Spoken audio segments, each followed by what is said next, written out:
காட்சிக்கு திராவிடம், ஆட்சிக்கு திராவிட மாடல்னு தினம் தினம் மக்கள் பிரச்சனைகளை மடைமாற்றி மக்கள் விரோத ஆட்சியை மன்னராட்சி போன்று நடத்துற இவங்க நமக்கு எதிராக இவங்க பண்ற செயல்கள் ஒன்னா ரெண்டாங்க. மாநாட்டுல ஆரம்பிச்சிடுங்க. மாநாட்டுல ஆரம்பிச்சு அதுக்கப்புறமா நான் கலந்துகிட்டு அந்த புத்தக வெளியீட்டு விழா நான் பறந்து போன அன்னைக்கு நம்மளுடைய 2ஆம் ஆண்டு துவக்க விழா அன்னைக்கெல்லாம் சிட்டிக்குள்ள எந்த ஹாலும் எந்த கல்யாண மண்டபம் கொடுத்துடக்கூடாதுன்னு அங்க போய் மகாபலிபுரத்துல போய் அந்த பங்கனை பண்றோம்.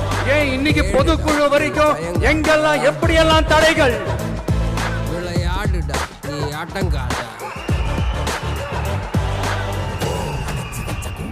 ஆனா அத்தனை தடைகளையும் தாண்டி நம்மளுடைய தோழர்கள் சந்திப்பு நிகழ்ச்சிகள், மக்கள் சந்திப்பு நிகழ்ச்சிகள் தொடர்ந்து நடந்துகிட்டு தான் இருக்கும். அது